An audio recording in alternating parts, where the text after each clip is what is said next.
I am Marisa,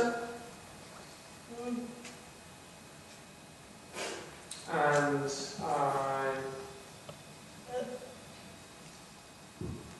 I want to share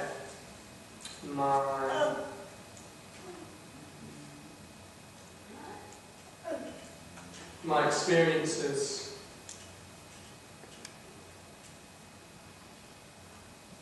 not just in education, but also the world.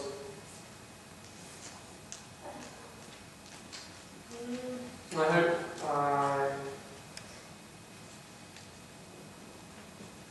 I can take you on a journey. Let's go.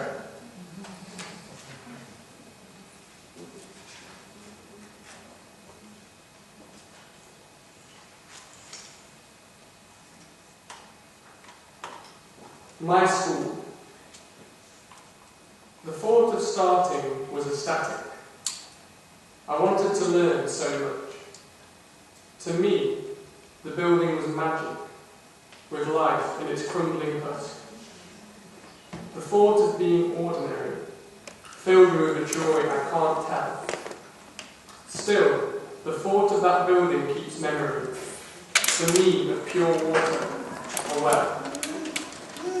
That same building for another is horrific, being told he was no good at all, or being bullied for some characteristic for which at home he was loved the more.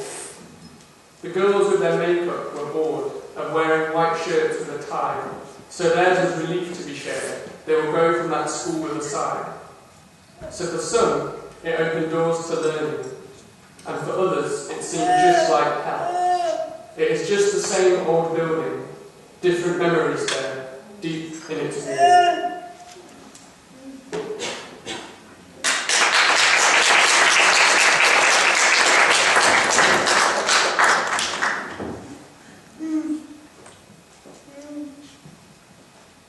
Now we head into my, in a way, own experience of school. Special educational needs. It was quiet, a vacant silence, the room cluttered but empty.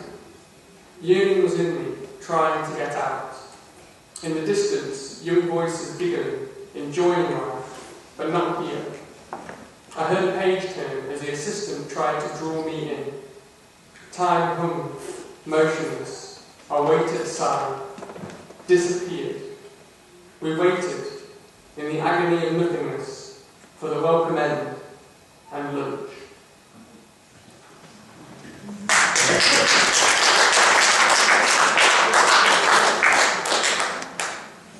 School life. Dinner smells, carrots and mince. The smell of carrots steaming from school dinner plates. The smell of carrots with clattering tables and bossy dinner ladies. The smell of carrots sickening in loneliness. The smell of carrots devoured with ravenous greed in friendship.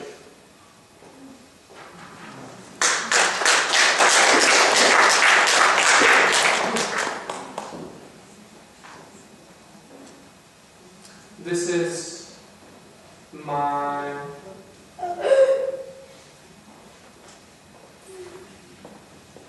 is my stick it to them piece.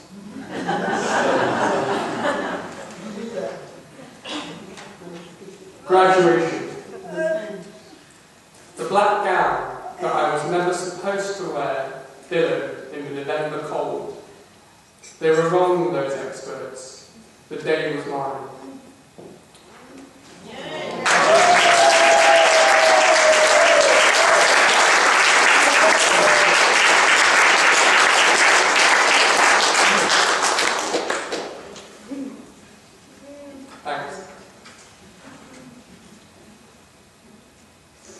Just two more. This one I will let speak for itself. Wall of Families, Aldwych. I watch a boy looking at the wall of pictures. His eyes stare out from the orbs of his skull, each breath rattling his bony body. He is one of too many poems that will not fit on a memorial wall. The invisible thousands in history left in the hidden silence of nothing. But we must be watchful. I am inside, unborn, looking forward to life, but tested as not required. The tearing flesh rips my body apart. I have no choice. Do we choose? The man on the radio says, when I get to the stage when I can't move or talk, I will choose. My life will have no meaning. I will be burdensome. I will choose to let the lethal liquid into my veins. Do we choose? The Holocaust was then, but there are still too many poems that will not fit on a memorial wall.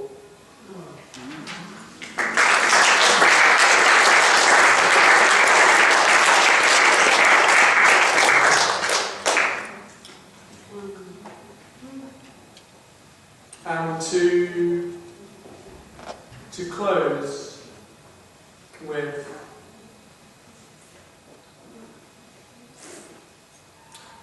a vision of mine. I have books, or a book. You can buy online. Talk to me, and I can give you my details. Thank you for listening.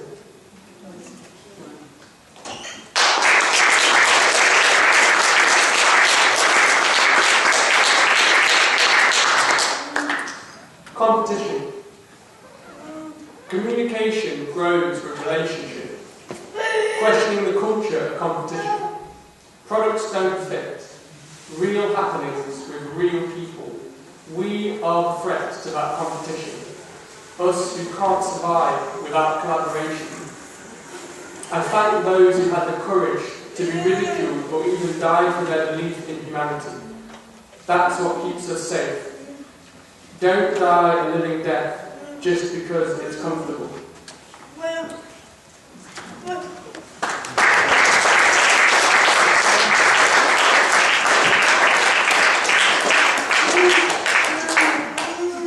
Thank you very much, Marisa. That was wonderful. I think that was the first young person who's spoken today, so that was quite important.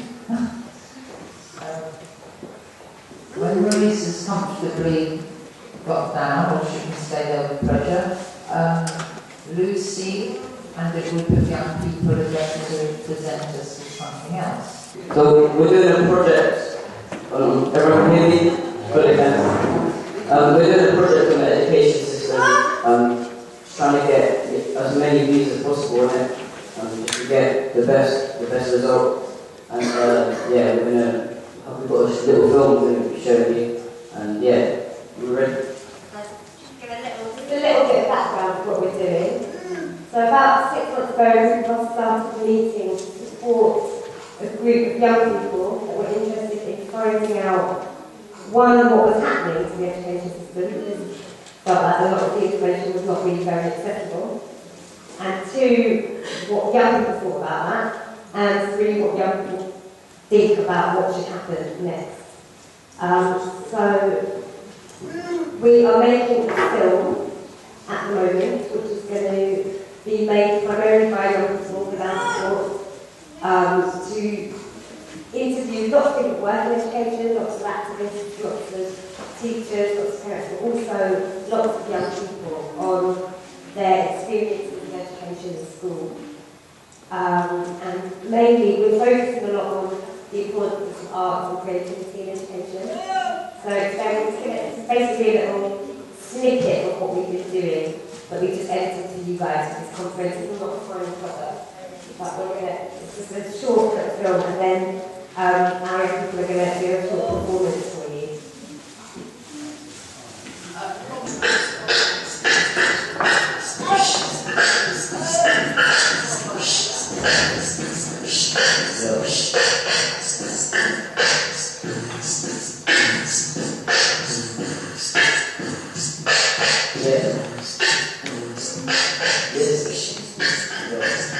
I put the beach event like a story time. Of course I write for people that are small inside. I'm hungry and I'm angry like a roaring lion. There's more to life than books, for books.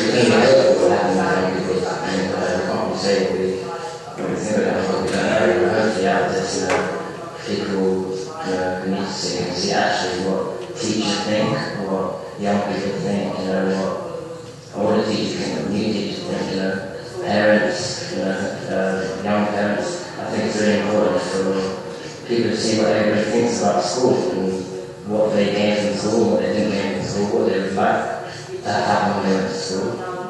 How are we going to solve it if we all put our minds together and think about from different points of view? It is enshrined in international human rights law. There is a right for every child in the world to have a decent education. That is a human rights law. But much of what happens on the ground is in breach of people's human rights. I think that the experience of the children, I know the teachers do too, the teachers have a voice. They're unionised, where they're adults, they can speak for themselves. The young people have no voice. And I see an enormous amount of suffering in school. And I still feel young people themselves need a voice. So that you can actually see the reality of what's happening to people on a human scale to this day, because it isn't actually, people actually don't want to make young people unhappy. That isn't what they really want. And there's enormous pretense that it's much better than it is. There is nothing more worrying to governments than younger generations actually taking power into their hands and saying, no, we don't agree with what we're doing. And I think there is a need for children to challenge the expectations of teachers, because there are many ways to educate people.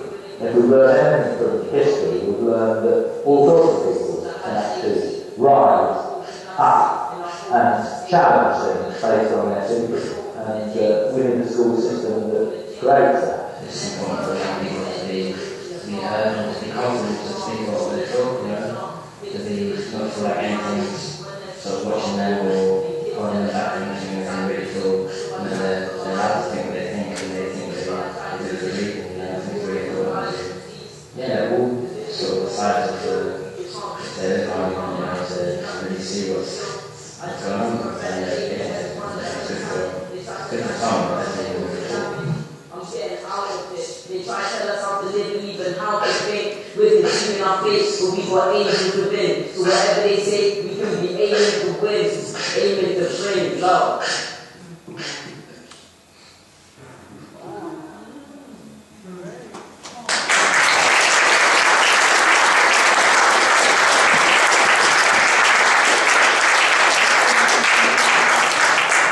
Thank you. That's wonderful. You're doing something.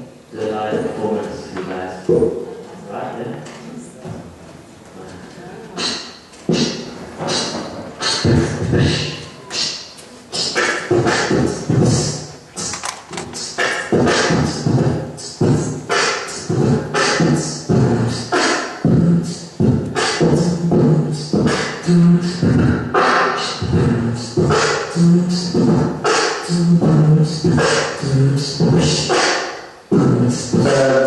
Walk from the heart, walk from within. Yeah.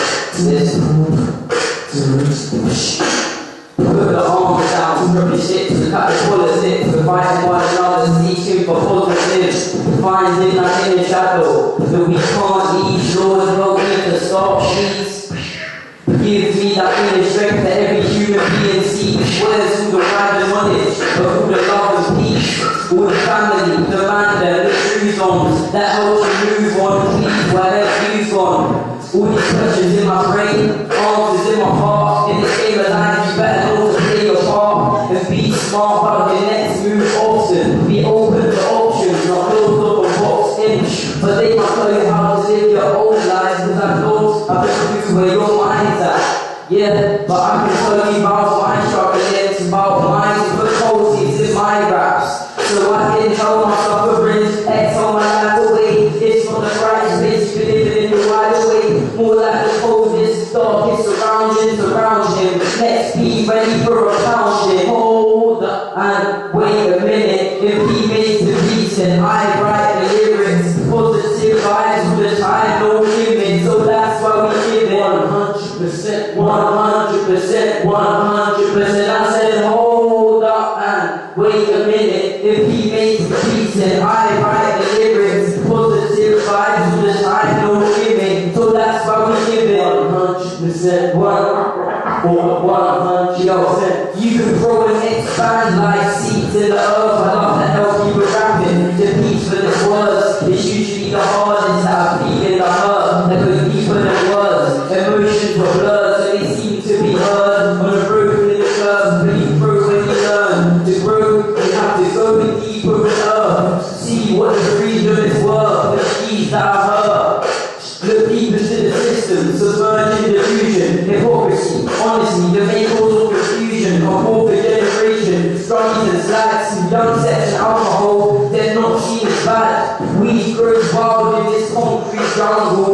Young kids on rocks don't stumble, show progressive aggression, let's stay humble, believe you'll succeed till it's easy to crumble.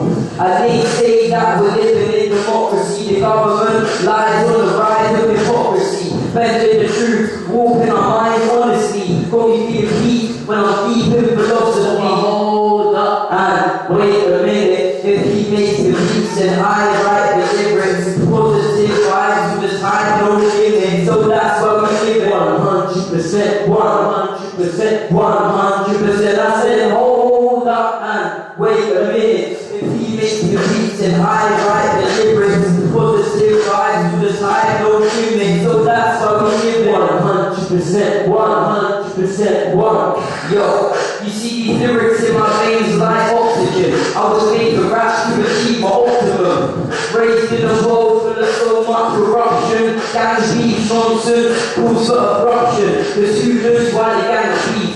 When young kids die on the streets feeling weak, it's got me feeling deep. Forever where my mind's in the deep, it's deep. Listen, cause we're forever learning, forever thinking till we die. And our eyes stop blinking, our minds stop drifting. Like a drag race, our souls at grace, not a bad place. Life's a mountain, even at its deepest times, looking to the top, it's as deep as climb. We can be led astray by the world surroundings, or proceed to the top. Don't stop, you'll be allowed in. And when we're younger, we're told that we can be what we want to be. It's true, if you think about it properly, an action or an action man. If you have an actual plan and put your mind to work, from the deepest pain, forward and flourish from the earth. Yes. Ascertain it hurts to look apart when there's so much acid rain. Yes, ascertain it hurts to look apart. Yo, listen, use your mind, exceed, revolutionize, be the best you can be. Unlike these other stupid guys, if you want it bad enough, it will happen quick. Don't follow, be a leader. Please don't grab a stick, cause it's the best thing for the power hungry. Import guns and drugs in and out of the country.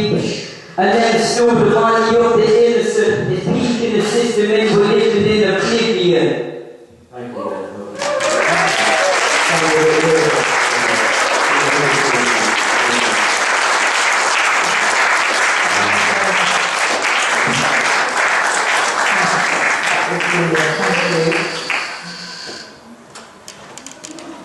So that film practice will be shown at things like the NUT conference. Max might take it. she's our National Union President. We're really proud to have here. The next people who are going to do a little bit. Now, I'll say, in this room, people have come from all over the world for today, and yet people up the road in Hackney have stayed in bed, including friends of mine. Peter Domakosh is an amazing teacher who we met while he was teaching at Cardinal Pole in Hackney, and he was campaigning to support children who were thrown out of school and did loads of work, and he's pioneered maths through football. So all the kids in his school love maths because of his football skills. And he came down from Birmingham this weekend just to help us, because he's nice. And he rang me last night on the way back to Birmingham and said, you know, you've got some young people, would they like to do a thing with me today on maths and football? I said, yeah, they'd love it. So they came back, they saw the films last night. And Peter then said it's completely changed because the young people had a different idea, which is brilliant. And so they're just going to show what they did at lunch.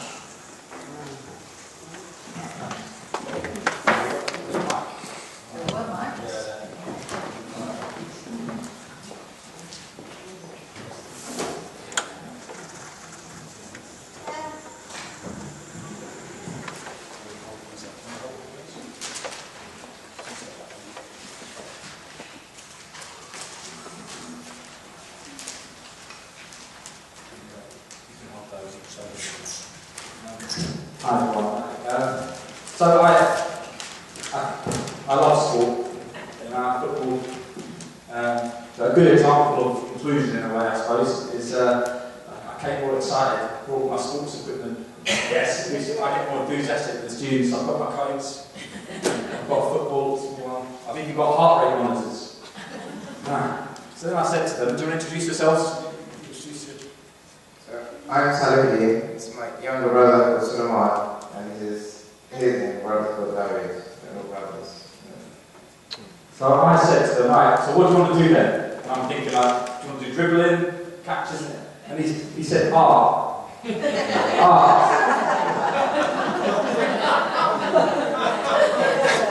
So I started, can you do art with a heart rate monitor? Maybe. So, and then you want to be a civil engineer, don't you? So we changed the plan and we decided to design a school instead.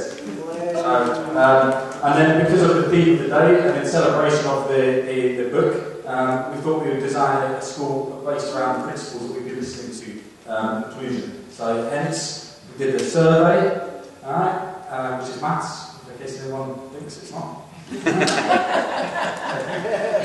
Good.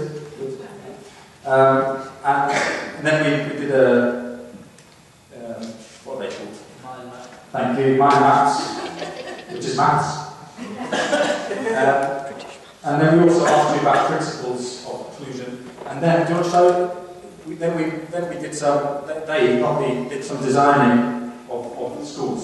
So taking these concepts and thinking about how we would implement them and how we would make it accessible. So thank you so much for all of your input. And from my point of view, you're going to say something in a minute? Yeah, yes. So at my school, we don't learn anything in PHSE. We don't have citizenship anymore in United. So 2 days ago, if you asked me to design a school, I would have make it inclusive for everybody. I would have designed a school and I would have put around in the entrance, and that would be about it. And I would have thought that would be fine for everybody. But today and yesterday, I saw the range, and there's disability goes far beyond being in a wheelchair or having ADHD. Yeah. So this is great. It opened my eyes to how primitive our education is, especially in Hackney. So I think disability and education go hand in hand. Everybody needs to be educated about disabilities, because I go to a mainstream school, there isn't anybody who's disabled in my school, and so if you don't see that at a young age, it's going to be a huge shock to you when you finish school and you see all the different people, and the people that you didn't meet at school, the people that you didn't become friends with, or the people that you didn't integrate with in school. So I think there needs to be more of this around London and in the country and all over the world. So yeah.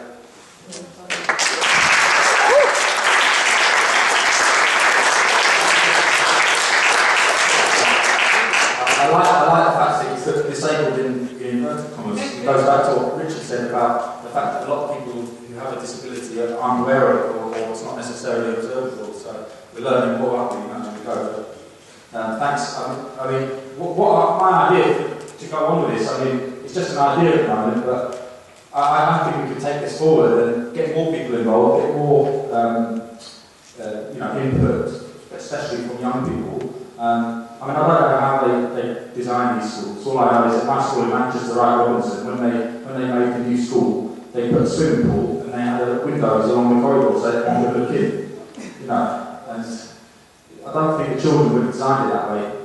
So we could take it further. So I'm looking for, if anyone knows any architects or something like that, I'm going to try and build a little, well, I'm not going to do it, but I'm going to sort of encourage and try and get a little network. And who knows where it could be in 6 months, a year's time? Why not take it further? Yes. Oh, sorry, I just wanted to see if they wanted to speak. Do you want to say something? Don't be shy. Yeah, tell about your design. Tell us one thing you really like about design. Do you want to give an example of what? Can we hear the words from the survey? Okay, yeah. From the young man. Yeah, do you want to tell us some of your favourite things that you learned from here, you two? I'll hold them up, we'll hold them. You can if you like. Yeah. Do you hold that one? Alright, so just tell us one thing that you would put in your school. Tell us something you would put in your school.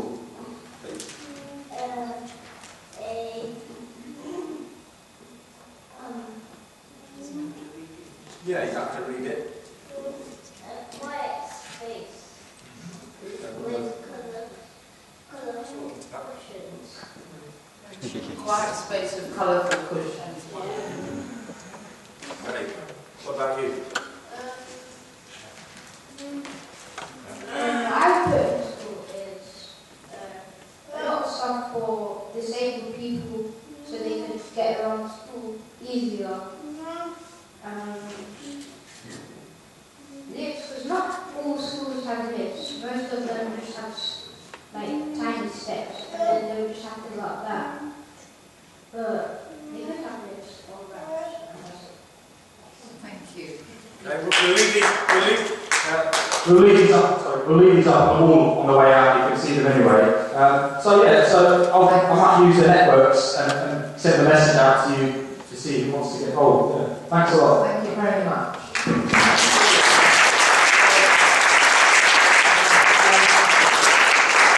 Also, they didn't just fly in, these three boys. They came with their mother, Yvette, who's been a great campaigner in Hackney for children, and she's a parent, just so you know, and I know her from Hackney.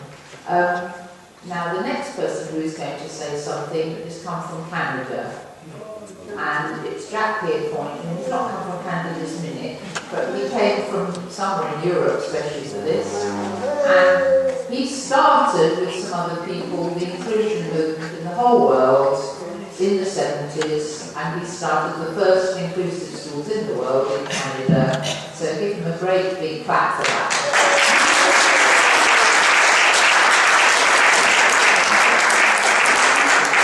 He's just going to tell us what he's been doing lately in the last few years, but he's got about 5 minutes. Good day. That's from Australia. It's delightful to be here and celebrate 25 Sorry, years. can the people all talking, they'll talk with pleasure but outside because it's really difficult otherwise. Thanks. Delightful to be here and celebrating with you 25 years of remarkable stories. And I think we've heard all morning power of stories, which is, I think, what we've been doing for a long time. We've been collecting stories like this one right now, because they can be stories in video, they can be stories in writing, they can be stories in poetry, they can be rap. But I think Richard made the point this morning that we live in difficult times. And then they're more challenging than they were 25 years ago. The odds, the complexity, and the challenge is greater. I wish I could say that the stories, the difficulties you've outlined in the UK we've solved them in Canada. But we have precisely the same kind of abysmal leadership that are dismantling social services, dismantling education services, attacking anyone who is unable to speak up with clarity. So that's the bad news. The good news, and there is some in here, is that I think a government strategy in many places, certainly in Canada, has been to placate the masses, us, with 15-second sound bites and a lot of nice words, lots of rhetoric, no content. We are now in Canada, and I'll just use that, we are dismantling anything that collects data, real information. Those people have all been terminated. So that you can't say it used to be this way, and now it's this way. Now we don't know anymore because it's been dismantled. So it's difficult and very strategic. However, this also means that some of us are getting more angry again. And although I'm not advocating for anger, I think it's vital that we listen in our souls and remember what's really important. There are human rights, and a lot of what is going on today is anti-human. It is a renewal of the eugenics movement, tragically, frighteningly, and it's being done through formal and delightful, commercial, privatized, money-making enterprises. I wish I could tell you something different, but that's what I'm seeing and hearing. Now for the good news. Some of us are getting really annoyed. And some of us are going to be in small groups. So this is going to be one-to-one. This is going to be small families, little groups. 3 is a great number, and then it grows. It's got to begin with youth in partnership, or it will fail. But the best news is, and I can see it here, there are a lot of youth who are looking at their education system, as we just heard, that I ain't learning nothing. And they know it could and should be better. And so they get a little aggravated about that in the nicest possible way. So Occupy in the world had a lot of activity in Canada. And it was shortly thereafter followed by another spontaneous movement. I Don't Know More. I Don't Know More was 3 women in northern Saskatchewan who were drinking tea and said, we're fed up. We're not going to be I Don't Know More. We won't put up with this. And they simply got online and started a conversation. It exploded. There were thousands of events that the government was totally unable to control because nobody knew when or where they were coming. Hundreds of thousands of people were engaged, led by Aboriginal Canadians. Aboriginal Canadians, the most severely, there are only 2 groups, I'll only speak about Canada, there are 2 groups in Canada that are the most severely oppressed. People with disabilities, seen, unseen, and Aboriginal Canadians. And Aboriginal Canadians are the fastest growing population, the youngest population, and the most aggravated population. And it's full of hope. So I can tell you 2 stories about that, and I'll be very brief. The one story is, if you follow just a tiny bit, it's a bad story. It's the story about teen suicide alcoholism, drug abuse, violence, rape, prison, the usual. You know that story. And that's part of the truth. Part of the truth. The other part of the truth is those same young people, aggravated, are beginning to stand up. And the cultural revival that's happening is remarkable. So in tiny, isolated communities and in Toronto and in other cities, there are powwows that didn't exist a decade ago that have thousands of people. And some of the drummers and some of the dancers are my age, but not many of them. Most of them are young people who are speaking their own language, often as new learners, but they're speaking their own language. They're drumming their own tunes. They're singing new songs.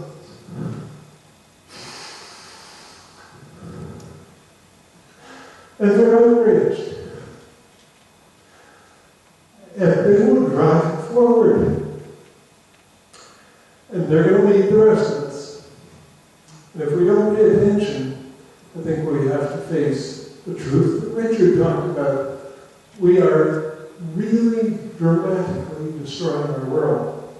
But there are young people all over the world, and there are isolated and delightful spots of hope.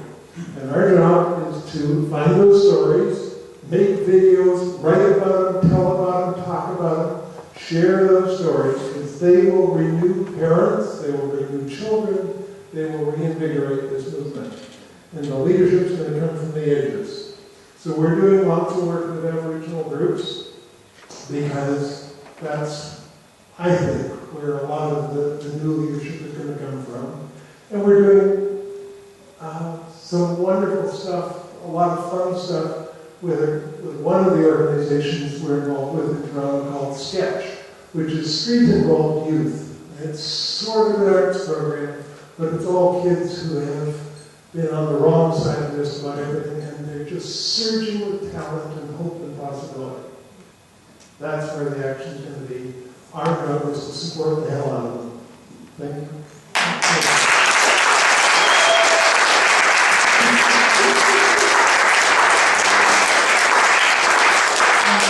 Right, now, because this looks like one of those political meetings where it's all stage managed, and I've brought up 4 lots of people and no one else has been allowed to speak, everybody's now allowed to speak for a few minutes. Well, sort of 2, probably. And then we've got a break where they promised us they'd bring us some hot water with tea bags and milk. Actually, we've hidden our milk, it's over there. And I hope they will, so people can get a cup of tea. Peter, could you look if that exists, the hot water? Thank you. Yeah, it does, it's up there. Right, and that's in about 15 minutes. So if anybody wants to say anything at all for just a couple of minutes each, that would be great. If you want to put your hand up. Right, Mitu, and then Liz. We do this first. Yeah, okay. Well, first, thanks very much. I really enjoyed seeing the films and hearing the rap and the creativity. I would say that as I'm creative myself. And I think it can make a big difference to people hearing those things. And I love the idea of the design school. And I just wanted to sort of flag up that there's actually a really interesting survivor artist, I've forgotten his name, who's doing a project called The Design Art Asylum. And it might be worth checking that out and actually seeing what he's done as a young adult. But I think for children and for young people, the idea of developing a workshop around design at school and linking it also perhaps with Disability History Month and Disability History could be a really energising way of doing work in schools. So thank you very much for sharing that idea. I think it's a great one. Thank you. Mitu is next. Sorry, there she is. Yeah, now Mitu is another person I'm going to say something about for a minute. She actually started the inclusion movement in India pretty well by herself when once her daughter Malini was born, and has backward ever since. And she has an amazing inclusion centre in Mumbai if you want to go there and see it, and other things, so you too. Thank you so much, Susan. May I just say that many, many congratulations to Richard and all of you for having been in the field for so many years and influenced many parts of India, many parts of the world. As far as I'm concerned, there are many gurus here who have come to India and have worked with me. Richard and Susan have been there Susie have been there for nearly all functions and have been in the training of teachers as well as activists. Mark here has been there for many of the conferences, and so has Jack. And I just want to say, and Micheline, we have read everything about you. Just want to say that these are the pioneers as far as we are concerned in India, and they have come to all our functions and been a part of this journey. What is good is that there is a lot of taboo and prejudice still there, and because India is 2/3 the size of Europe, it's, so it's rampant and prevalent.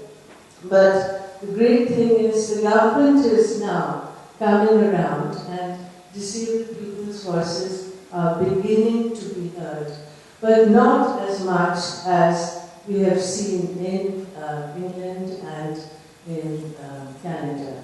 So there's a long way to go, and what is great is that we have now passed a law by which all students are a part of educational program and disabled have been included. So that has been a major, major push, and it's now a challenge and a law. So we are working very, very closely with the government, and I invite you all to come once again to India and join us in the journey.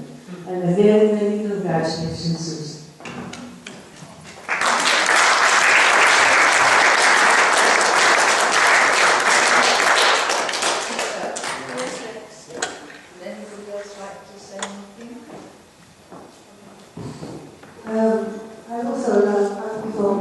I also like the idea of this design school. I just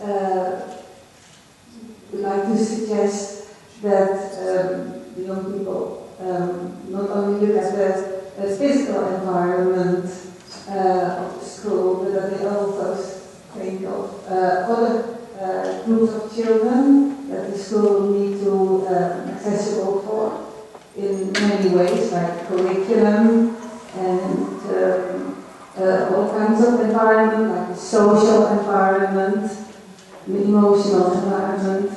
So that all children feel welcome and fitted in the school. All children, even if they have severe learning difficulties or limited speech, speak with signs or a sign system. Thank you very much. Anyone else would like to make a comment? There's 1 minute. Okay. I'm sure somebody else does want to say that for a minute. Oh, look. Johnny. Now, Johnny's come all the way from America. So all stayed for this evening because he is the most incredible singer, musician.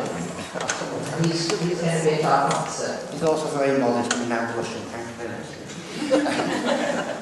I don't know, I haven't got a lot of time and I want a cup of tea, so I'm just going to throw a few things that make me scratch my head. I did some work with inclusion in Philadelphia, and I was in high school, and I heard a story. I think about what Jack just said about stories. I deal in stories. So in America you have the big yellow bus, little yellow bus with a lift on it. Okay? So one day, the big yellow bus breaks down. It's in winter, it's cold.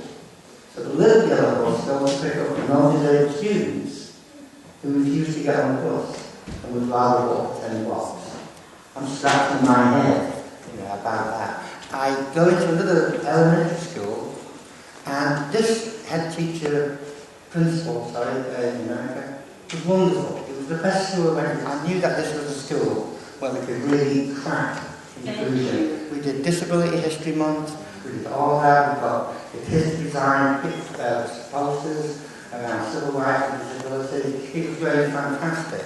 And it was going so well, in fact, I actually asked, could I just this once, have all the disabled kids together in one class, just for one class. And what I asked them was, when I was at school, I was told these names, a lot of people, blah, blah, blah. Anybody in the room who called anything like this, there were 30 kids in the room, 30 kids who called it, in a good school. So again, I scratched my head. And then the last, in America, we have a thing called the Individuals with Disabilities Education Act. And I think, I go to many conferences, or I used to go to lots of conferences, where there were lots of teachers, there were lots of paraprofessionals, and frankly lots of parents, and no disabled people apart from me. And they were very comfortable sitting in a group or in a lecture room with maybe 20 to 30 people, talking about us. I didn't the right thing. Again, I scratched my head. Don't really realise that we need the perspective of disability in there to be able to talk to each other. Because otherwise, we're not even in the room. So again, I scratched my head with that. And finally, one of my best friends in America is a woman called, I think Jack will probably know, Colleen Tomko from Kids Together. She's a real big buddy of mine, big drinking buddies. She's Irish. I missed out going to St. Patrick's Day thing by coming here, which is really bad. And she runs this Kids Together site. She's got a wonderful kid who she's brought through from kindergarten right away to college called Sean, who's non-verbal, and he's now looking to be a cartoonist. He really loves cartoons. And even though Colleen was like the most fierce, fantastic parent you could ever wish to have on promoting inclusion, she would herself say, I asked her, I double checked before again.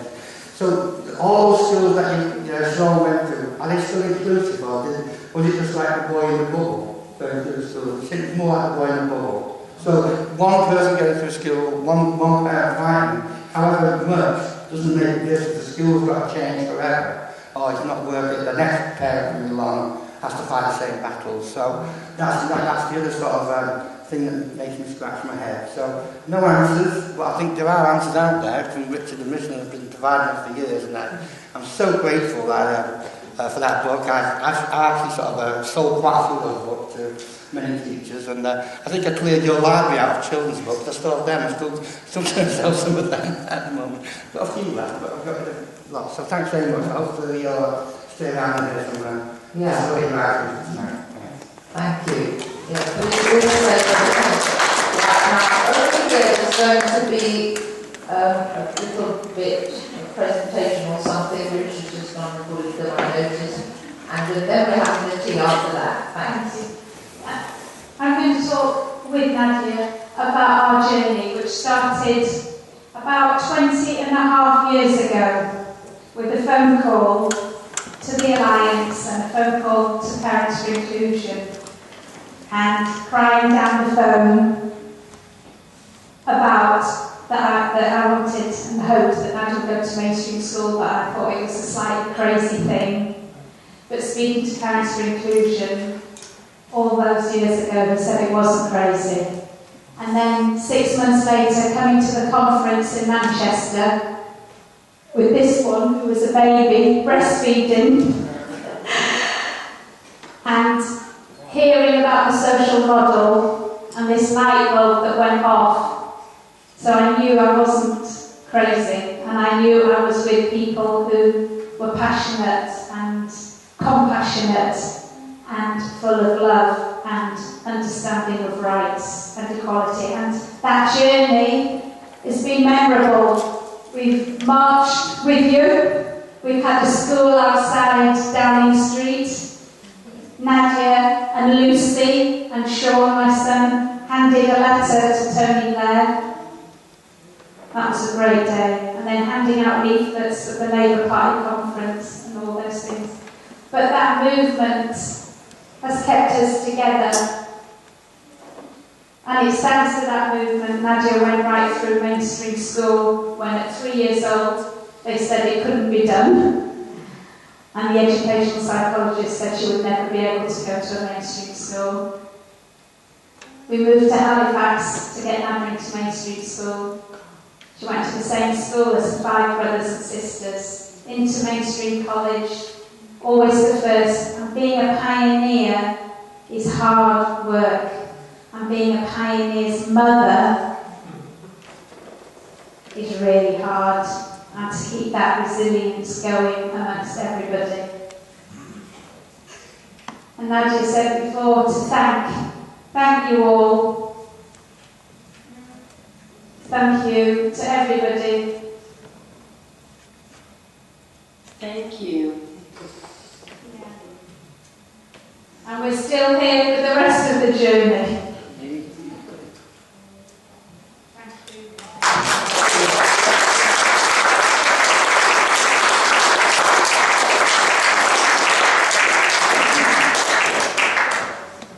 So much, and you still look the same age as you did 20 years ago. And I mean, it's back after all that funny. I'm allowed to say that. I'm Jo Cameron, connected to Parents with for a long time. I think what you just said is crucially important, because I think one of the things that's forgotten is that beautiful children, beautiful babies are born into this world, and you love them immediately for who they are. But professionals, especially, I'm not saying so much now, but certainly medical model professionals, are inclined to take or to challenge that love and to try and make you believe that the journey is a heavy one. And I think that this horrendous government has tried to take away 30 years of extraordinary and amazing changes in terms of helping parents to truly understand and to love their children and to say to the world, F off, basically. That's what we all need to say. And I think that I would like to say that there is a true need for parents who have worked for inclusion to come together with disabled people in an enormous unity and to say, no, what's the word? I will not be idle. Because that's the only way we're going to change it. And I think we can't stop anymore. And I'm trying to really think about how we can work together. People are inclined to work separately, but actually parents have been very much part of this movement too. And I think we've got to start doing that. And there you go, that's what I think. How we do it, we've said this so many times in so many conferences, but I think the challenge now is so horrendous that first of all they've got to go, and then we've got to build a movement. The disability movement were amazing, but I think there's a real case for parents that believe in the social model coming together with disabled people and working collectively as connected. Thank you. I'd like to say that Jo actually was a pioneer of parents' inclusion, weren't you? And has done incredible work for endless years along with disabled people, so she's been quite humble in what she said. There's another speaker? Good. And then after that, we'll have the tea and then we can come back. Thank you. Okay, I'd just like to say, in November, we lost this amazing assistant who died. I'm crying.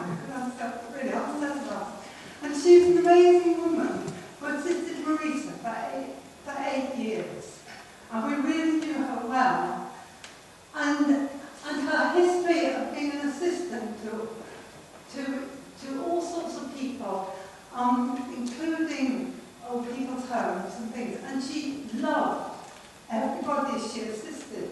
And I think that whole group of people who do that work are completely invisible. And I just feel really passionate about those people because I'm really grieving her loss.